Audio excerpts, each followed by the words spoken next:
नमस्कार बच्चों, आज अपन सीखेंगे वर्ण विचार। वर्णों को जोड़कर शब्द बनाएंगे। जैसे मैं में ओ, रे में ए जोड़ने से मोर बन गया। सुबह बनाएंगे तो सह में ऊ जोड़ेंगे तो सु बनेगा। बै में ए जोड़ेंगे तो बै बनेगा। है में ए जोड़ेंगे तो है बनेगा तो सुबह है। भय आ से आ तो क्या बन गया? भाषा। सहायता बनाएंगे तो स ए स बन गया। व्यंजन हमेशा आधा होता है, स्वर से मिलकर पूरा बनता है। तो ये हलन दिखाई दे रहा है ना, ये व्यंजन। तो ये स्वर मिलाएंगे तो ये पूरा बन जाएगा स। है में आ मिलाएंगे तो हा ये ए ता सहायता। घर में घ ए रे ए घर। भाषा की सबसे छोटी व अर्थवान ध्वनि को वर्ण कहा जाता है। भाषा की सबसे छोटी व अर्थवान ध्वनि को क्या कहते हैं? वर्ण कहते हैं। जैसे ए आ ई क ख ग घ आदि वर्ण कहलाते हैं।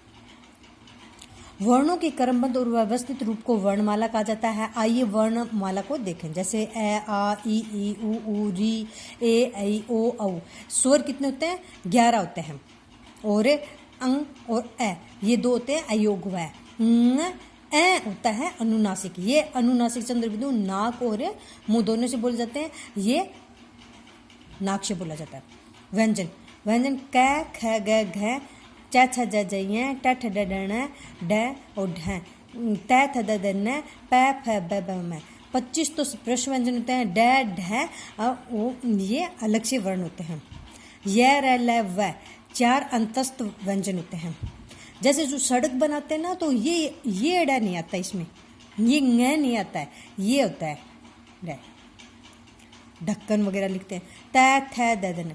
फिर य र ल व 4 अंतस्थ व्यंजन होते हैं। स है 4 ऊष्म व्यंजन होते हैं। क्ष त्र ज्ञ और श 4 संयुक्त व्यंजन होते हैं।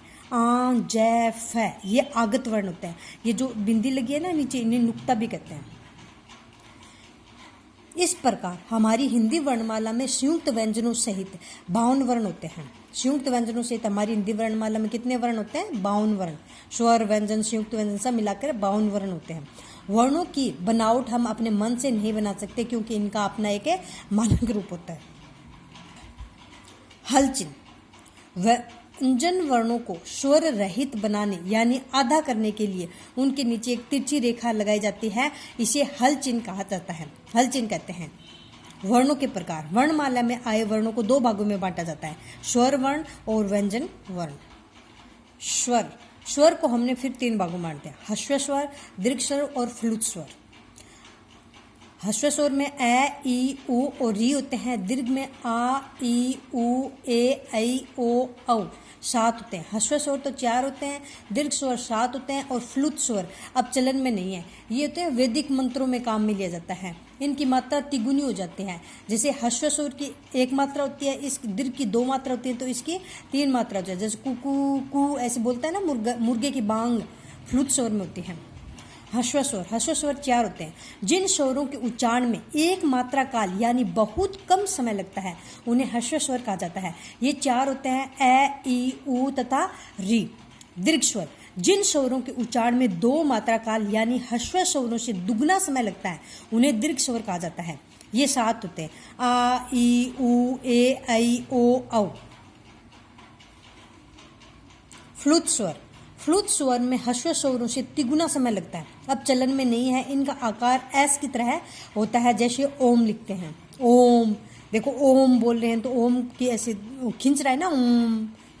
किसी को पुकारने में आवाज खींचते समय इसे इकहरी या दोहरे रूप में लगाने का चलन आज भी है। जैसे ए जोर से अपन आवाज देते हैं, किसी को आवाज लगाते हैं तो ए सुन रहा है क्या। स्वरों का प्रयोग 2 रूपों में किया जाता है। व्यंजन से पहले अपने मूल रूप में, जैसे अमृत, एक, ओला, ये स्वर है ना, व्यंजन नहीं है पहले, ये भी स्वर है, ये भी स्वर है। और व्यंजन के बाद मात्रा के रूप में, जैसे हार, है में आ की मात्रा लगी तो हार बन गया। जीत में जय में ई की मात्रा लगी तो जीत बन गया। कुछ विशेष ध्वनियां, अनुस्वार, ऊपर बिंदी लगी होती है ना, जिन ध्वनियों के उच्चारण में वायु नाक से निकलती है उसे अनुस्वार कहा जाता है। जैसे कंगन, मंजन, अंडा, बंदर, खंबा आदि। और व्यवहारिक पहचान, बिंदी यानी अनुस्वार की ध्वनि सीखने के लिए केवल 3 वर्ण याद रखें, न, मैं, ng। शब्द में यही वर्ण जिन वर्णों के बाद बोले जाएं उनके ऊपर बिंदी लगा देनी चाहिए। जो जैसे न बोला जाए, मैं बोला जाए, ऐ बोला जाए, तो ये वर्ण आए तो ऊपर बिंदी लग जाता है। जैसे हिंदी में ऊपर बिंदी लग जाती है ना, आधा न भी लिख सकते हैं और हिंदी में ऊपर बिंदी लगा के भी दोनों सही है। तो ही न दी, न आ गया तो ऊपर बिंदी लगी। खंबा में भी ऊपर बिंदी लगी। कंघा कै में आ गया तो कंघा बन गया। पंडित न आ गया तो ऊपर बिंदी लग गई। चंचल न आ गया तो ऊपर बिंदी लग दी। पंचम वर्णों के साथ इन शब्दों को वर्तनी में, जैसे दोनों सही होते हैं ना, मैंने ऊपर बिंदी वाला भी बताया, ये भी देखो, हिंदी न लगाया ना, खंबा, कंघा, पंडित, चंचल दोनों ही सही हैं, शुद्ध रूप है पंचम वर्ण में भी। और न में य आने पर ऊपर बिंदी भी लगा सकते हैं। अनुनासिक चंद्र बिंदु तय, जिस ध्वनि के उच्चारण में वायु नाक और मुंह है दोनों से बाहर निकलती है उसे अनुनासिक कहते हैं। जैसे अंगीठी, आंच, महंगाई, कविताएं, ये अपन पढ़ने से ज़्यादा जब बोलेंगे, इनको उच्चारण करेंगे तो अपने को ज़्यादा समझ में आएगा। बोला अंगीठी, आंच, महंगाई, और अनुस्वार में अपन ने बोला कंगन, मंजन, अंडा, तो दोनों से नहीं है, नाक से ज़्यादा आ रही है। अंगीठी बोलो तो नाक और मुंह दोनों से आ रही है। अनुनासिक से जुड़ा एक विशेष नियम है, शिरोरेखा के ऊपर निकली मात्राओं के साथ अनुनासिक को नियमानुसार बिंदी के रूप में लगाते रहे। अनुनासिक को जैसे कोई ऊपर मात्रा लग जाती है तो बिंदी के रूप में लगा देते हैं, नहीं उसके चंद्र बिंदु के रूप में लगाते हैं। जैसे मैं, नहीं, सिंचाई, 64 आदि। इन्हें बोलकर देखें, कै, का, की, कू, के, कई, को, काऊ, इनके उच्चारण में वायु नाक और मुंह से निकलती है। विसर्ग ये दो बिंदी से लगती है शब्द के। इस ध्वनि का उच्चारण है के समान होता है। संस्कृत शब्दों के साथ इनका प्रयोग किया जाता है, जैसे प्रातः, अतः, परिणामतः आदि।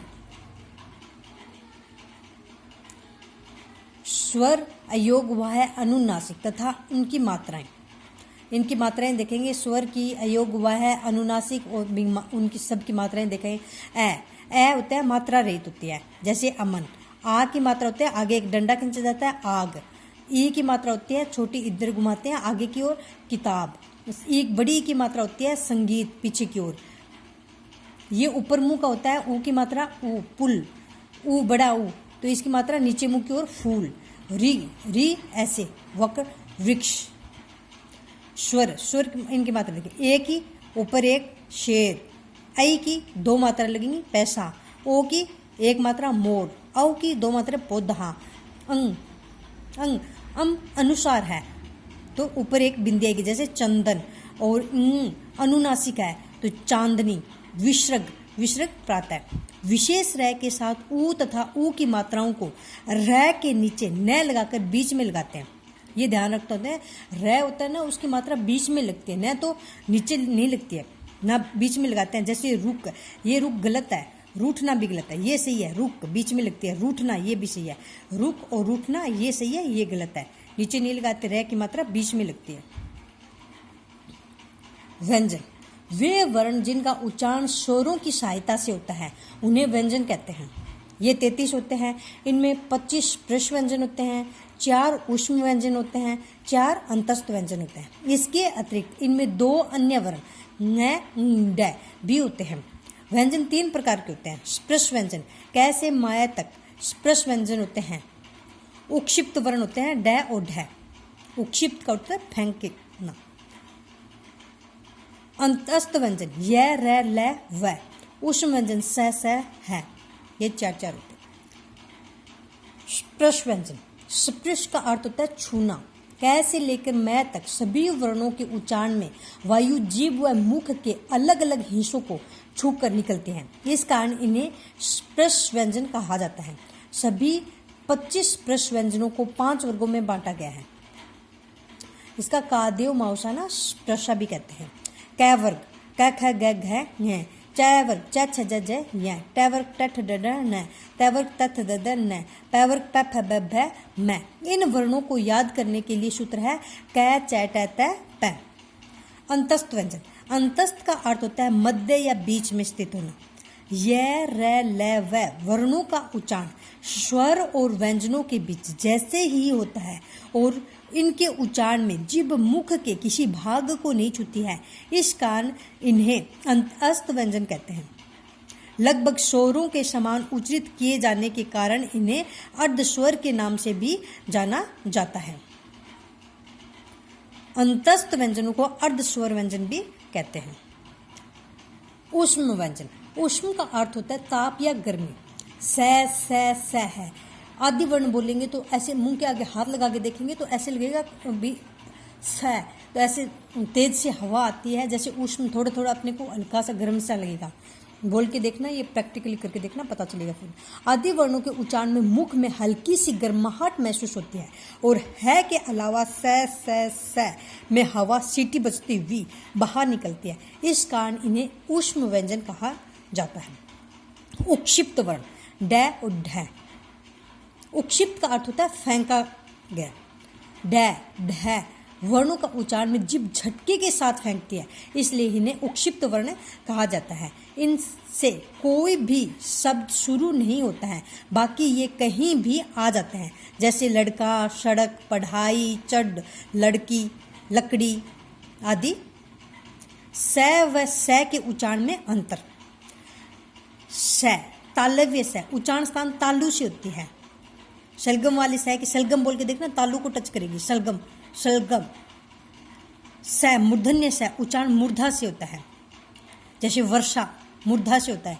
ये प्रैक्टिकली बोल के देखते हैं तो पता चलता है उच्चारण कहाँ से हो रहा है। स के उच्चारण में जीभ ऊपर वाले दांतों से थोड़ा ऊपर वाले हिस्से को छूती है। इसके विपरीत स के उच्चारण में जीभ स के उच्चारण वाले स्थान से बस थोड़ा सा ऊपर मूर्धा यानी मुंह की छत को स्पर्श करती है, जैसे शेर, शोर, शलगम, शरीफ आदि। और इस स का बोले षटकोण, भाषा, विशेषण, आषाढ़, वर्षा आदि। आज अपने सबके उच्चारण शब्द समझे, मुक्षिप्त वर्ण से कहते हैं, ऊष्म वर्ण, सब के बारे में अपने जानना है। पढ़ते रहें, सीखते रहें। आगे फिर कोई न्यू टॉपिक के साथ मिलेंगे। चैनल को लाइक करें, सब्सक्राइब करें। जय हिंद, जय भारत।